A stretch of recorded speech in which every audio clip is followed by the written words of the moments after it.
नमस्कार, VIP news आप देख रहे हैं। मैं आपके साथ सागर मिश्रा। झारखंड में कोरोना के बढ़ते संक्रमण को देखते हुए सीएम ने अहम कदम उठाया। कोरोना की रोकथाम के लिए झारखंड के मुख्यमंत्री हेमंत सोरेन का बड़ा ऐलान भी सामने आया। मुख्यमंत्री ने अपने मंत्रियों के साथ बैठक कर कोरोना को लेकर नई गाइडलाइन जारी की, जिसमें सीएम ने राज्य में स्कूल, कॉलेज, कोचिंग, ट्रेनिंग संस्थान अगले आदेश तक बंद रखने के लिए कहा है। साथ ही साथ सभी तरह की परीक्षाओं को भी स्थगित कर दिया गया। मेरे झारखंड वासियों जोहार। जैसे कि आप सबको मालूम है कि कल हम लोगों ने राज्य में सर्वदलीय बैठक की और आज हम अपने सरकार के सहयोगी दलों के साथ भी हमने एक बैठक की और राज्य की कोरोना की स्थिति को ध्यान में रखकर कई महत्वपूर्ण विचार, कई सुझाव हमारे विपक्ष के साथियों के तरफ से आया है और मौजूदा हालात को ध्यान में रखकर सरकार ने कुछ प्राथमिक स्तर पर कुछ निर्णय लिया है। स्कूल और कॉलेज बंद करने के आदेश, क्योंकि जिस तरह से लगातार हैं बिगड़ते हालात।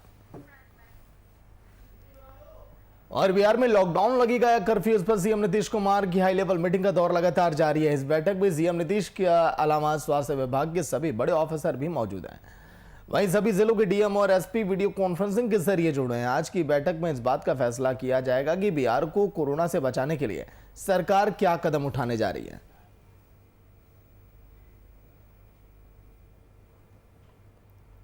राज्य में कोरोना से लगातार बिगड़ते हालात। बिहार में सीएम नीतीश कुमार ने जयरामपुर के दियारा क्षेत्र में जंगल में 20 सितंबर को खुदाई से मिले अवशेष को देखने आए। सीएम ने कहा कि कोसी नदी की धार को मोड़ा जाएगा और कोसी नदी की धारा को मोड़ने का कार्य भी प्रारंभ हुआ, लेकिन कामों में पारदर्शिता के अभाव में जनता में काफी आक्रोश है और जनता सीधे विधायक इंजीनियर शैलेंद्र से शिकायत करने चली गई। साथ ही बदमाशों को विधायक ने चेतावनी दी है और कहा है कि अविलंब दियारा खाली कर दें, नहीं तो ठीक नहीं होगा।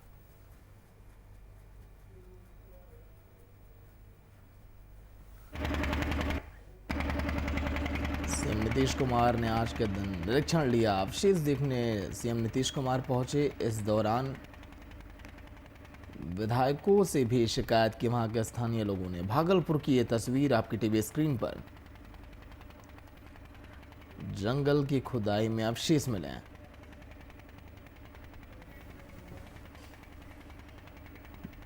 पूर्व सांसद पप्पू यादव देर रात कल के दिन पीएमसीएच पहुंचे थे, जहां उन्होंने कोरोना के मरीज के परिजनों का हाल जाना और डॉक्टरों को भी फटकार लगाई। दरअसल पप्पू यादव जैसे अस्पताल पहुंचे तो कोई भर्ती करने की गुहार लगाने लगा तो कोई बेहतर इलाज की मांग करने लगा। डॉक्टरों से मुलाकात के दौरान पप्पू यादव सिस्टम और सरकार पर भी बरसे और डॉक्टरों को हर संभव मदद करने के लिए भी कहा।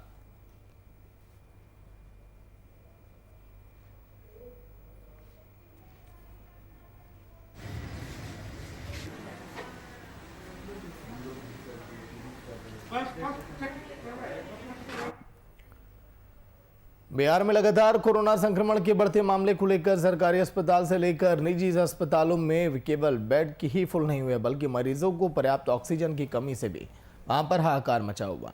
जैसे सरकारी अस्पतालों की कमर अब टूटती हुई दिखाई दे रही है। राजधानी पटना का दूसरा सबसे बड़ा अस्पताल और सरकार द्वारा घोषित कोविड-19 के इलाज को लेकर इसमें वृहद पैमाने पर कोरोना के मरीजों के इलाज के लिए इसे रखा गया था। बावजूद इसके यहाँ सुविधाओं की कमी के कारण कई कोरोना मरीजों को अपने जान से हाथ धोना पड़ा। वहीं पर्याप्त ऑक्सीजन की कमी को देखते हुए एनएमसीएच के अधीक्षक डॉक्टर विनोद कुमार सिंह ने स्वास्थ्य विभाग के प्रधान सचिव को पत्र लिखकर कार्यमुक्त करने की मांग की है, जिसको लेकर विपक्ष अब सरकार पर हमलावर होते हुए दिखाई दे रहा है। आरजेडी के प्रवक्ता मृत्युंजय तिवारी ने सरकार और स्वास्थ्य विभाग पर हमलावर होते हुए क्या कुछ कहा, वो भी आप सुनिए।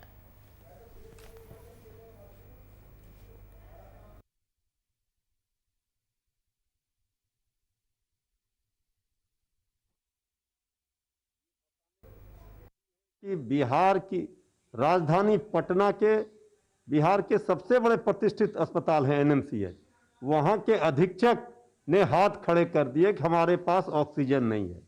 ये सरकार की व्यवस्था की पोल खोल करके रख दिया उन्होंने। अब सरकार जो लंबे चौड़े दावे करती है,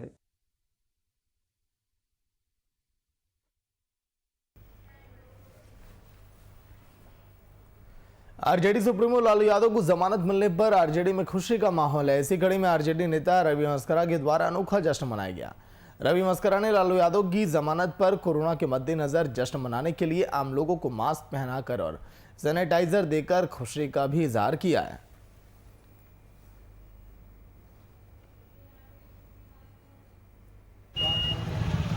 माननीय न्यायालय द्वारा कल गरीबों के, दलितों के, शोषितों के हमारे नेता श्री लालू प्रसाद यादव जी को कल जमानत मिल गई है। इस खुशहाली में हम लोग इस कोरोना काल में सोशल डिस्टेंसिंग का पालन करते हुए सभी जनता को मास्क बांटने का काम कर रहे हैं, सैनिटाइजर लगाने का काम कर रहे हैं और मिठाइयाँ बांटकर सबको बधाई देने का काम कर रहे हैं।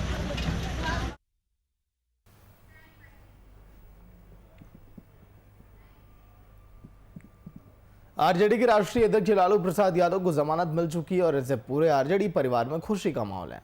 ऐसी कड़ी में कहलगांव प्रखंड अध्यक्ष वासुकीनाथ यादव के नेतृत्व में पूर्व कहलगांव ब्लॉक में मिठाई बांटी गई और लालू यादव को मिली जमानत पर आरजेडी परिवार में इसलिए जश्न का माहौल, खुशी का माहौल।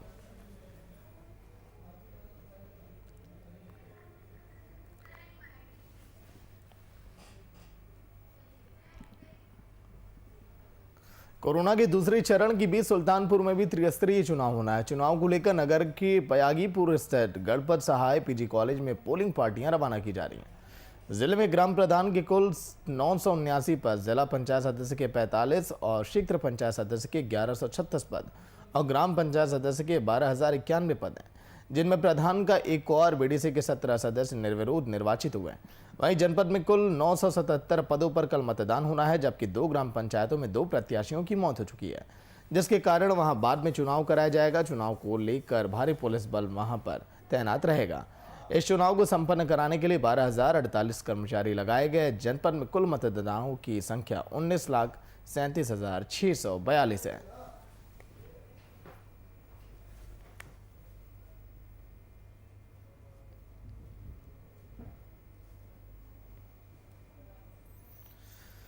जिले में त्रिस्तरीय पंचायत निर्वाचन की लगभग सभी तैयारियां पूरी कर ली गई हैं।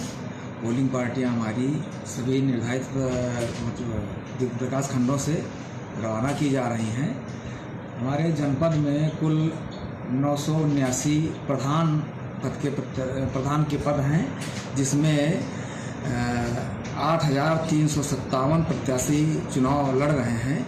सदस्य ग्राम पंचायत में 12,091 पद हैं, जिसके सापेक्ष 4,538 प्रत्याशी चुनाव लड़ रहे हैं तथा सदस्य क्षेत्र पंचायत के लिए 1,136 पद जनपद के लिए हैं।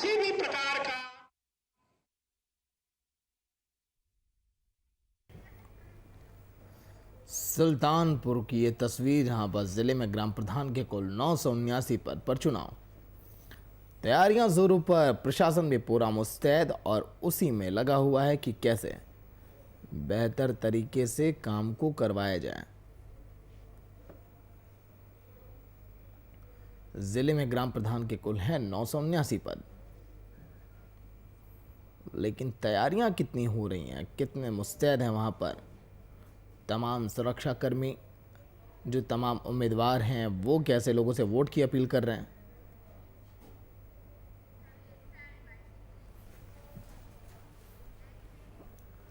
झारखंड में कोरोना महामारी का कहर लगातार जारी है। वहीं टीकाकरण अभियान भी जोरों पर है। राज्य में बीते 24 घंटों में 35,243 लोगों को कोरोना टीका का पहला और 8,819 लोगों को दूसरा डोज दिया गया। वहीं बीते 24 घंटों में 30 लोगों की जानें भी चली गई, जबकि 3,000 से ज्यादा नए केस सामने आए। वहीं सिर्फ रांची के 1,410 लोगों में कोरोना के संक्रमण भी पाए गए।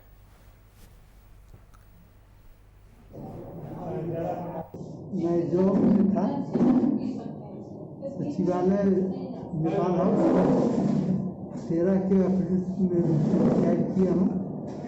मेरा नाम सुमन कुमार है। आप वैक्सीन लेने के लिए इंतजार में हैं? हाँ।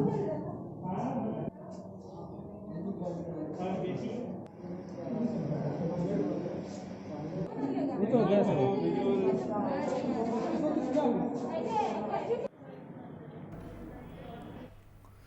अनूपपुर में कोरोना संक्रमण के बढ़ते प्रकोप को कम करने के उद्देश्य से SECL के महाप्रबंधक शंकर नागचारी के द्वारा SECL क्षेत्र की समस्त कॉलोनियों और भीड़भाड़ वाले क्षेत्रों में सैनिटाइजर का छिड़काव कराया जा रहा है।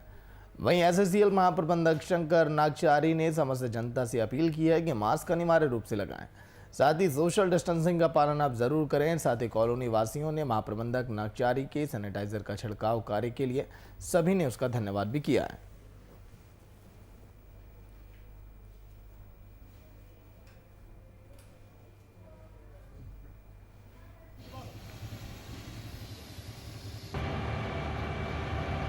महामारी के बढ़ते हुए प्रभाव की रोकथाम के लिए सभी कॉलोनियों में सैनिटाइजर का छिड़काव हो रहा है, जिसके लिए हम SECL के महाप्रबंधक शंकर नागाचारी जी को दिल से धन्यवाद देते हैं। की तरफ से माननीय मुख्य महाप्रबंधक सोहागपुर क्षेत्र के नागाचारी साहब को धन्यवाद देना चाहता हूं कि आज उन्होंने पूरे अमलाई, विवेक नगर, संजय नगर अपनी टीम के माध्यम से सैनिटाइज करवाया। फॉगिंग मशीनें लगी हुई थी, जनता भी इनके साथ थी और माननीय नागाचारी साहब आदरणीय मुख्य महाप्रबंधक महोदय के निर्देशानुसार कोविड-19 कोरोना वायरस के संक्रमण को देखते हुए महाप्रबंधक के द्वारा SECL के सोहागपुर के ग्रामीण क्षेत्र एवं कॉलोनियों में सैनिटाइजेशन कार्य किया जा रहा है, जो कि निरंतर चालू है कोरोना वायरस को देखते हुए, ताकि इससे रोकथाम हो सके। देश भर में कोरोना का कहर लगातार जारी है, जिसको लेकर प्रशासन लोगों से कोरोना महामारी के बचाव के लिए लगातार अपील कर रहा है, लेकिन बावजूद इसके लोग मानने के लिए तैयार नहीं है। मुजफ्फरपुर के पुराने बाजार सब्जी मंडी में दुकानदार और ग्राहक कोरोना के नियम की जमकर धज्जियां उड़ा रहे हैं। सब्जी मंडी को देखकर अंदाजा लगाया जा सकता है कि यहाँ कारोबार करने वाले लोग संक्रमण को बढ़ाने में कितने मददगार बन रहे हैं।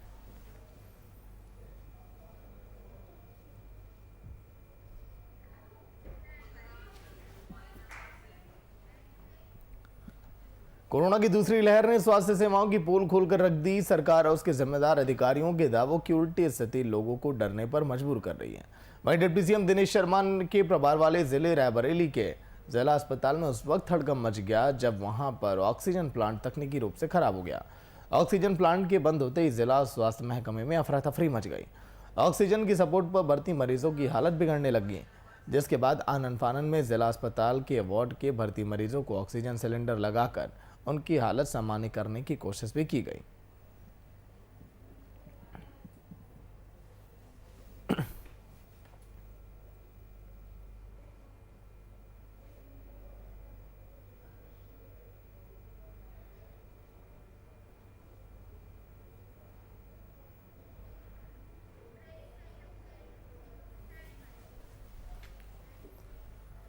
तो चलिए, एक बड़ी खबर आ रही है आपकी टीवी स्क्रीन पर। इस वक्त की बड़ी खबर मुंगेर से, जहां पर मफसिल थाना पुलिस की बड़ी कार्रवाई देखी गई है। मुंगेर से बड़ी खबर आपकी टीवी स्क्रीन पर।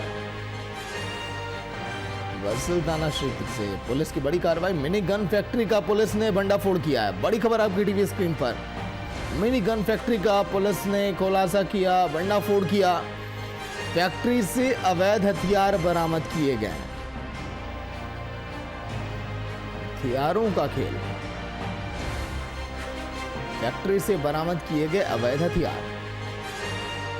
मौके से 4 कारोबारियों को गिरफ्तार भी किया गया।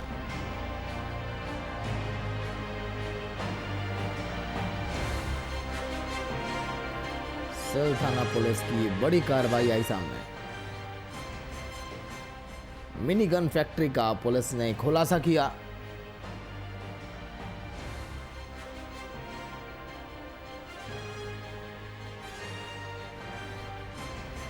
फैक्ट्री से अवैध हथियार भी बरामद किए गए हैं।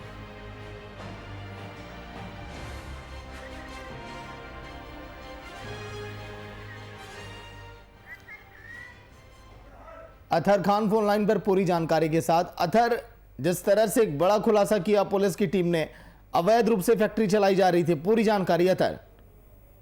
देखिए, मुंगेर पुलिस को गुप्त सूचना मिली कि मुफस्सिल थाना क्षेत्र के बरदा इलाका में एक व्यक्ति के यहाँ अवैध मिनीगन फैक्ट्री का संचालित हो रहा है। इसी गुप्त सूचना के आधार पर पुलिस ने एक विशेष टीम का गठन किया और बताए हुए जगह पर छापेमारी की, जहां से उन्होंने भारी मात्रा में अवैध हथियार बरामद हुआ। 50 अर्धनिर्मित पिस्टल हुए हैं, एक निर्मित है पिस्टल है, कई जिंदा कारतूस है और हथियार बनाने के काफी उपकरण बरामद हुए हैं। साथ ही साथ 4 हथियार निर्माताओं को पुलिस ने गिरफ्तार किया है। गिरफ्तार जो हथियार निर्माता है उससे पुलिस पूछताछ कर रही है कि ये हथियार जो बनना है किसके लिए बनाया जा रहा था, कहाँ देना है, कौन इसका मुख्य सरगना है। ये लगातार पुलिस इन लोगों से दबिश बना के पूछताछ कर रही है। जी लेकिन अथर, आखिर इस तरह की फैक्ट्रियों का संचालन कैसे होता है, शुरुआत कैसे हो जाती है, जड़ तक भी पहुंचना होगा पुलिस को।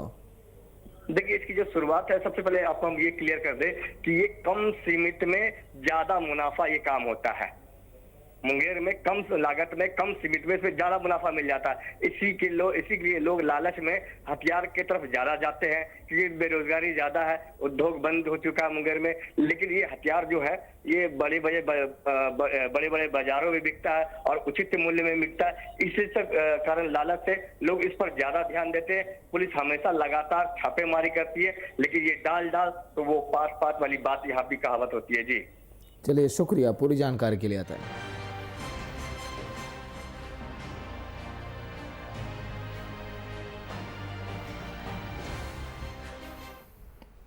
औरंगाबाद जिले में कोरोना के बढ़ते संक्रमण में हसपुरा के सिहाड़ी गांव में कोरोना संक्रमण फैलने वाली तस्वीर सामने आई।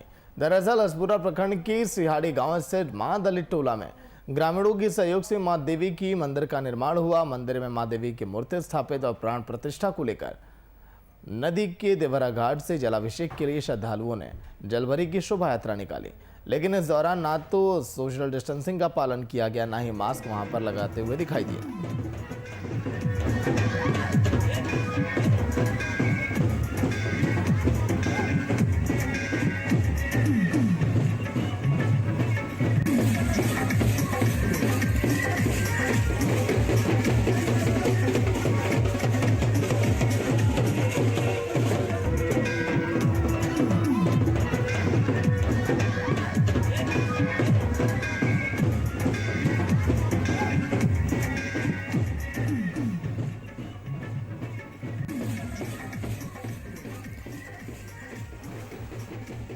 यात्रा के दौरान कोरोना के नियमों की किस तरह से धज्जियां उड़ाई जा रही हैं, ये वो गांवों की तस्वीरें हैं जहां पर शायद पुलिस की उतनी मुस्तैदी नहीं रहती और लोग भी जागरूक नहीं। अगर लोगों को समझ होती तो शायद कोरोना का ये कहर आज के दिन आप इतना ना देखते हैं। इसीलिए लोगों को जागरूक करने की पूरी कोशिश की जा रही है, लेकिन अफसोस ये लोग समझने और मानने के लिए तैयार नहीं है।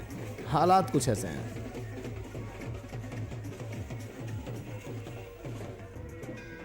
यात्रा के दौरान सोशल डिस्टेंसिंग की जमकर धज्जियां उड़ाई गई हैं।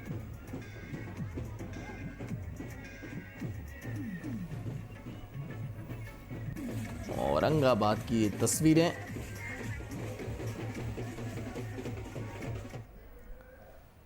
और झांसी के डीएम आंध्रा वासमी ने 3 ऑक्सीजन भंडारण केंद्रों का आकस्मिक निरीक्षण किया, जिसमें गौरी सर्विस, गुप्ता ट्रेडर्स भी शामिल रहेंगे। वहीं झांसी जिलाधिकारी ने बताया कि हमें 25 नर्सिंग होम्स को ऑक्सीजन सप्लाई करने की जिम्मेदारी अब दी गई है।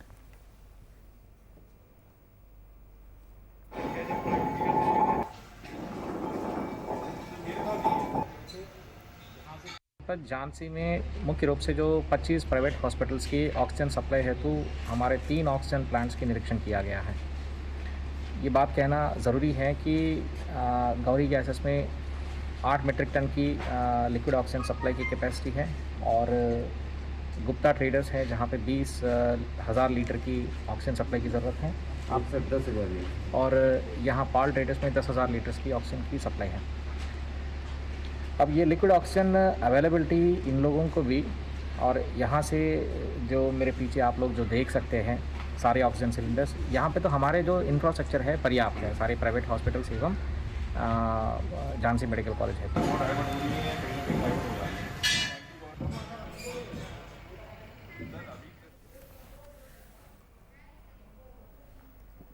यूपी सरकार के द्वारा लगाए गए 35 घंटे के लॉकडाउन की शुरुआत सुबह सैनिटाइजेशन के साथ की गई, जहां नगर निगम झांसी के मेयर रामतीर्थ सिंघल ने मशीन चलाकर नगर को सैनिटाइज किए जाने के अभियान की शुरुआत के दौरान प्रत्येक वार्ड में 3 लोगों की टीम बनाई गई है।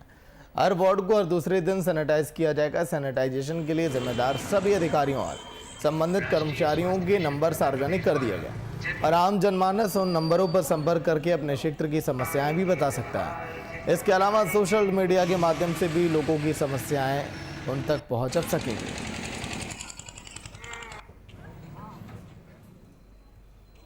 आप सब जानते हैं कि इस वक्त पूरा विश्व और भारतवर्ष भी कोविड-19 कोरोना की महामारी की चपेट में है और इसके लिए केंद्र और प्रदेश सरकार माननीय देश के प्रधानमंत्री माननीय नरेंद्र मोदी जी के नेतृत्व में और उत्तर प्रदेश सरकार माननीय योगी आदित्यनाथ जी के नेतृत्व में अपने आम जनमानस के जीवन के स्वास्थ्य की रक्षा के लिए जो भी संभव प्रयास हो सकते हैं वो सब कर रहे हैं। इसी के अंतर्गत नगर निगम झांसी के द्वारा झांसी में कोरोना महामारी से बचाव के लिए सैनिटाइजेशन का एक प्रोग्राम बनाया गया है जिसमें हर दूसरे दिन प्रत्येक वार्ड को सैनिटाइज किया जाएगा। इसके साथ ही फॉगिंग का भी रोस्टर तैयार कर लिया गया है। तो डीएम ने ऑक्सीजन के भंडारण का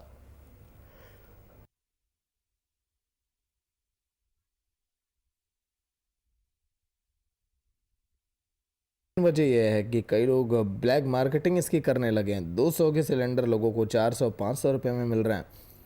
इसलिए सरकार भी अब इस पर एक्शन अब लेना चाहती है, ढिलाई नहीं बरतना चाहती। लेकिन कई ऐसे राज्य हैं जहां पर लोगों की ऑक्सीजन सिलेंडर की वजह से मौतें हो जानी, क्योंकि वहां पर कमी लगातार देखी जा रही है। राज्यों के मुख्यमंत्रियों ने भी कई बार पीएम को खत लिखकर इस बात की जानकारी दी, लेकिन अब क्या आगे इस पर कुछ संज्ञान लिया जाएगा मामले पर? क्या उन लोगों तक पहुँचेगा सिलेंडर? ये भी देखने वाली बात होगी।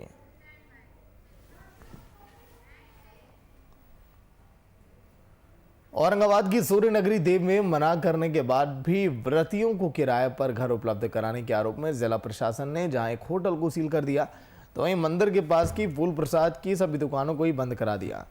एसडीओ के नेतृत्व में की गई इस कार्रवाई के दौरान बाहर से यहाँ छठ पर्व का अनुष्ठान करने पहुंचे व्रतियों के साथ थोड़ी नोकझोंक भी हुई, लेकिन प्रशासन के द्वारा कोरोना का हवाला देते हुए उन्हें समझा बुझाकर किसी तरह वापस लौटा दिया गया।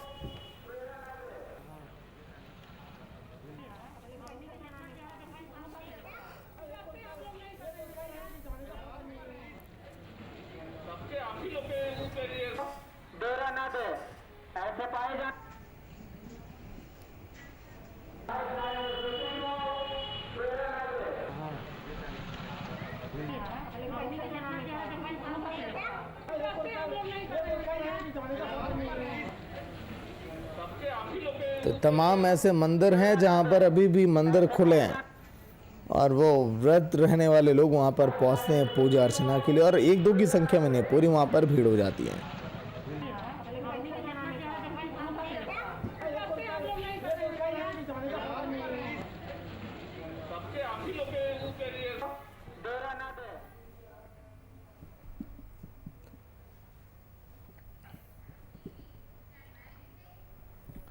फिरोजाबाद के मोहम्मदपुर क्षेत्र में 3 दिन पहले गुमशुदा हुए बच्चे का शव मिला, जिससे पूरे क्षेत्र में सनसनी फैल गई।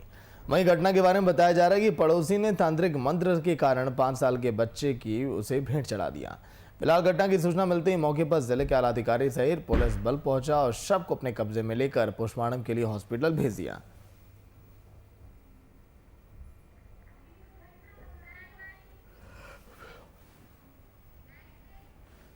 बलरामपुर के गांव चौका में एक ट्रैक्टर और बाइक के बीच टक्कर हो गई, जिसमें बाइक सवार की मौके पर मौत हो गई, वहीं और 2 लोग घायल हो गए, जिनकी हालत नाजुक बनी है। वहीं ट्रैक्टर चालक मौके से फरार हो गया। फिलहाल अब पुलिस अब मामले की जांच में जुटी है।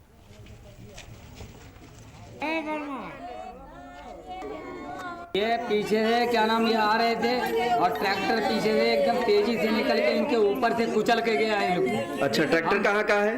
ट्रैक्टर ये बालू लाते हुए आ रहा था उधर। अच्छा, है कहाँ का है? बरकरार मौके से थे इनके साथ। अच्छा, और चालक उसका है या फरार हो गया? चालक इसका फरार हो गया, पकड़ के लाए थे लेकिन वो भाग गया हमारे।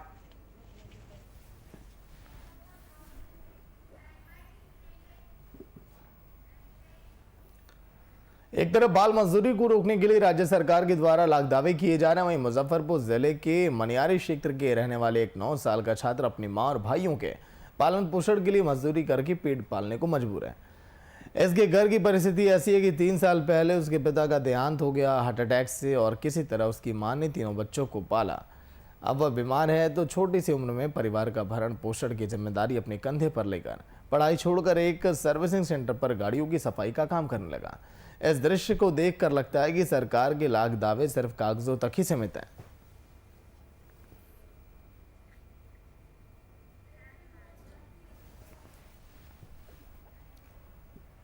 झांसी जिले के ग्राम लखेश्वर में एक शख्स की ट्रेन की चपेट में आने से मौत हो गई। युवक की पहचान 22 वर्षीय पुत्र ब्रिजेश यादव के रूप में की गई। वहीं इस घटना की सूचना पुलिस को दी गई। मौके पर पुलिस की टीम पहुंची और मृतक के शव को कब्जे में लेकर पोस्टमार्टम के लिए भेजा गया और आगे की कार्रवाई में